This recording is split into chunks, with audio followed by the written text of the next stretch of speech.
Morning, everybody. This is Bo Howell from Fintech Law, reporting in on day one of South by Southwest. There's a couple of sessions that I went to today, and the main topics were really around product equity, distinguishing yourself as an entrepreneur, and then also cryptocurrencies and kind of the future state of those. So a couple of items to point on both of those. When it comes to product equity, that's really about designing products, particularly technology products, that take into account, the various cultural aspects of your users and customers, right? So not assuming that you have kind of a single homogeneous base of your product. Maybe you do.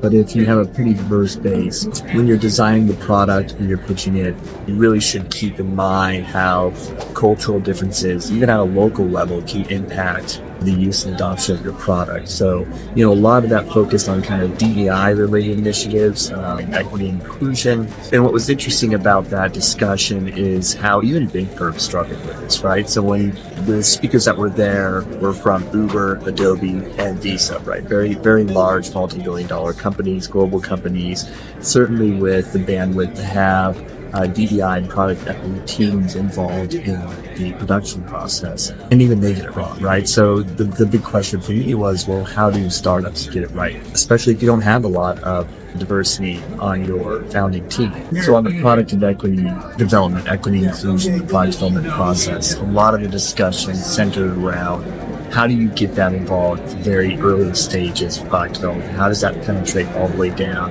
to the engineering and development team?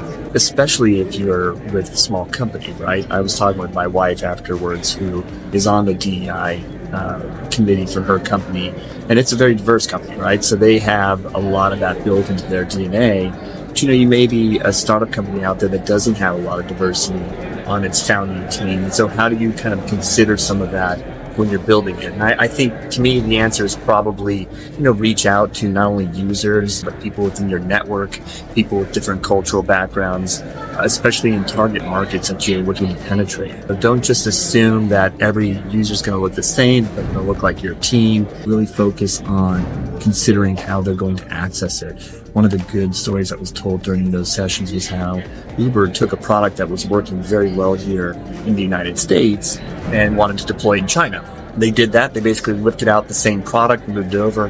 What they didn't realize is that a lot of Chinese don't use electronic means of payment. They use cash, which doesn't really work with the Uber app, right? It doesn't really facilitate cash payment. And because of that, they lost to other competitors in the market who understood the Chinese market better. And that was a good example of nobody from China or having a strong knowledge of kind of local Chinese culture and practices being on the product development team. I guess they spent millions, maybe more, deploying this product to a country that it really wasn't ready for. That was one good example of product equity and why it's important to kind of get it down into the DNA of your product, of your business model. And I think if you're a small company that maybe doesn't have a lot of DEI or has limited DEI scope, you should be thinking about how can you bring in other stakeholders or influencers to help guide you in that process, whether it's investors, users, people within your network, both personally, professionally, and other folks in the industry. So something to really think about when building out your technology products. In the second session yesterday, it was with Kendra Scott, who I was not familiar with, but she's a jewelry designer, and she spent a lot of time talking about how to differentiate yourself as a founder of a startup company. One of the couple of points that she made, was being kind of true to yourself, true to what makes you authentic, true to what differentiates you personally from other founders. She told a good story about, she started her company here in Austin, Texas, which was, in between LA and New York, the two epicenters for fashion, design, and particularly jewelry. And she was told very early on that if she was going to succeed in this market, she would have to move to one of the coast cities. And she refused to do that. It wasn't part of her company. It wasn't really part of who she was. It wasn't what she was really looking to do. And, years later, she was proven wrong as her company grew from just herself to a company that had thousands of employees, over $1 billion in annual revenue. And she did it right here her way. So that was an interesting point for her to make. In addition to being kind of authentic to yourself and who you are and what your company is, Kendra Scott also talked about knowing your core values in your company and making sure that when you do hires, that they are consistent with that. So, no matter how good and how sexy the resume might be, make sure that they align with the company and make sure they're excited about it. And, as a founder, understand what you're good at and what you're not good at and hire for your weaknesses, right? You need to have that kind of self-awareness and make sure that you address it whenever you're building your company, because you won't really achieve growth until you start letting go of controlling everything, right? Until you start delegating, until you start building a world-class team around you and a team that is aligned with those core values. So really paying really close attention to that. Even hiring people who maybe on their resume and experience-wise don't have what it takes, but have the intangibles for what you're trying to build, and focusing in on that, making that the primary decisions for the hiring process. So the other thing too is I didn't know much about Kendra Scott. I didn't know who she was, hadn't heard of her company. I'm not a big jewelry guy, right? But when I went home and talked to my wife, all I did was mention the name and she knew exactly who that person was, who the jewelry maker was. She even owned some of her pieces. So it just kind of shows you how, certain brands can penetrate different parts of the market and be unseen to some people, but be top of mind to others. Kendra Scott really did a good job of identifying who its target customers were, catering to them. She talked a lot about building on the customer experience and not hiring vendors or employees who didn't treat customers the way she wanted to be treated as a customer.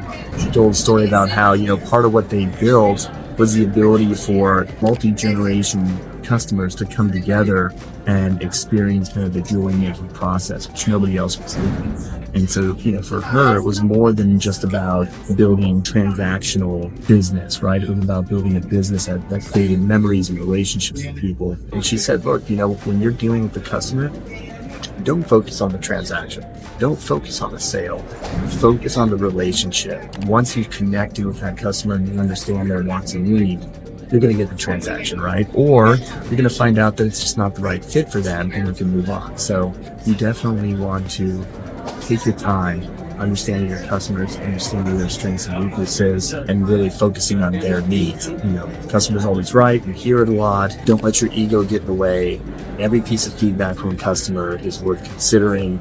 Obviously, the more you hear something, the more important it probably is, versus one-offs from customers. Even the one-offs can be very important because you never know when other customers have had the same experience and maybe just haven't vocalized it like the one who's bringing up the issue now. So focus on the customers, focus on who you are, know what differentiates you, stick to it for the long run, because that's important. And I've actually seen this play out in the venture capital space. I've got a client that invests in early stage companies. He made the brilliant observation that when you're an early stage company and you're out there trying to get money from investors, they know that whatever product you have right now is probably not going to be the product that helps you reach success, right? That helps you reach high growth. And so they're oftentimes investing in the team and you individually as a founder. So, do you as a founder have what it takes to be successful? Are you building a team around you that's going to be successful? Because you're probably going to pivot from that product once, twice, 3 times, who knows? And we've seen this play out in companies like Snapchat and other areas. So something to really think about when you're out there raising capital is not to focus so much on the product, but on the team and its core values. So another interesting takeaway. Our last update on day 1 of South by Southwest. This session really focused on blockchain, specifically cryptocurrency, and kind of its current state, future state, where it's going to go. We had the CTO of PayPal, who has been a major believer in cryptocurrency for many years now. PayPal's been a leader with their stablecoin and other things they're doing with blockchain. And so they met with other individuals in the space to kind of talk about the current state. And, ultimately, it boiled down to this, right? Blockchain can deliver huge efficiencies, both in time and cost savings relative to existing banking processes. So whether it's credit cards, whether it's banks, even certain cash transactions, right? Remittances globally, things like that.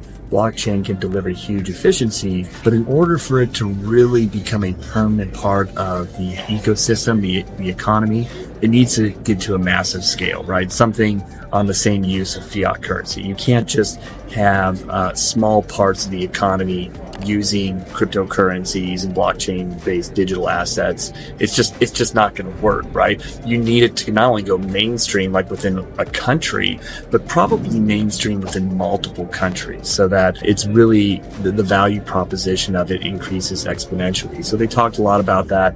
Talked a lot about how stable coins and central bank depository coins and cryptocurrency stable coins are going to coexist with fiat currency. It's just the way it's going to happen. There are certain use cases where blockchain-based digital assets far outpace anything that's currently available, even in developed countries like the United States, right? So the idea of paying for goods or services on a minute-by-minute basis without the prepay requirement, you can't really do it with traditional banking systems, right? It's too slow. I mean, even credit card transactions take a while. You have a lot of costs in between. If you can strip out the costs, both from a financial perspective, but also from a timing perspective, now you can start to fractionalize consumer purchases, right, at a very minuscule level. So they talked about things like the idea of renting a movie by a minute, renting a video game by a minute, renting a car by the minute, right, versus an hour or a day or something like that where you have to prepay in advance. Things are kind of tallied up at the end. If you can think of a use case where you really want to boil down the purchase to something very small, a micro purchase, you have to have blockchain. You have to have something that can handle large volumes of small transactions very efficiently. And that's something that cryptocurrencies can do and will continue to do, especially as they reach that kind of scaled adoption throughout countries and throughout the world. Other use cases for cryptocurrencies that were discussed were in economies unlike the US, which is very developed, and a lot of people use different types of electronic purchase mechanisms. In other countries, they don't have those options, right? The banking system may be pretty weak. Government control over the fiat currency may be suspect at best, maybe subject to hyperinflation and fraud and these other things. And so current cryptocurrencies that are decentralized and not subject to kind of that misconduct by government entities or persons, that's where they can deliver a unique type of value versus in a developed country. So there's lots of different uses for blockchain, but not everything's going to need blockchain, right? And that's why we're going to still have fiat currency. That's why we're going to have different electronic means. Do I really need cryptocurrency to go to the grocery store? No, right? Do I really need cryptocurrency to pay utility bills? No, but there are other situations where it may be helpful to have blockchain-based digital assets to make payments and transactions and record different transactions, right? To transfer data and stuff from one entity to another. The other thing that was talked about was this concept of blockchains being able to track digital assets and digital property rights beyond just simple cryptocurrencies, right? So this concept of we're all online today. We have a lot of digital assets. It could be passwords. It could be websites. It could be articles we've written, blogs that we've posted, maybe NFTs that we own, all sorts of different things. How do we secure those rights, especially if something happens to us, right? If we die, how do our heirs maybe get access to those rights? How do they even know where they are and how to access them? And this is something where, having almost like a personalized blockchain to track your digital life could actually be very effective as our personal and work lives increasingly move on to, the internet and then the digital sphere. So that was another interesting area of discussion.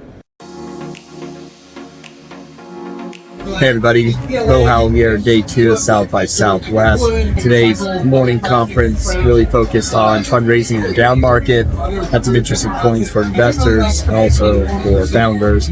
I'll get some of that information out later today in a blog post. But one thing I wanted to comment on that I noticed so far has been relatively missing from the conference, and there are some sessions later that will talk about it, but it's AI, right? Pretty much every other conference I've been to this year, AI is the focus. It's obviously the focus of a lot of news, a lot of investors, a lot of companies. Everybody's focused on AI. That's been relatively quiet here at South by Southwest so far. So I came here to the Dell experience, which today at least said they were going to focus on AI. And so far, I'd say they missed the mark a little bit. The station that they have set up, one of them, they're pretty cool. One of them is 3D printing of clothes and a fashion designer who's leveraging 3D printed clothes. The designs are pretty cool. The texture is kind of neat. It's almost like a cloth plasticky feel. But otherwise, the only other thing they really have here is some hardware, which isn't surprising given that it's Dell, right? But everybody's really lined up to experience the Alienware kind of 3D virtual submersion stuff. So that seems to be but not what I would traditionally think about with artificial intelligence. During the last session when we were talking about fundraising in a down market, one of the interesting points that came up was how last quarter, according to data from PitchBook, VC funding in general was down about 40%, right? Definitely a down market for startup companies raising capital. But even more interesting is 70% of the money that was invested. Okay, so if you are not an AI company, your ability right now to raise capital in this market is really tough. And we so far don't see a lot of founders and sessions focused on AI here. So a little bit of a miss the market, type of feel when these things are planned out in advance. But I will report back throughout the week as we go to some of the AI sessions here. There was a pitch competition today that focuses on kind of AI startups. So more information to follow on that. But overall, so far, AI has not been present at South by Southwest. Maybe that will change.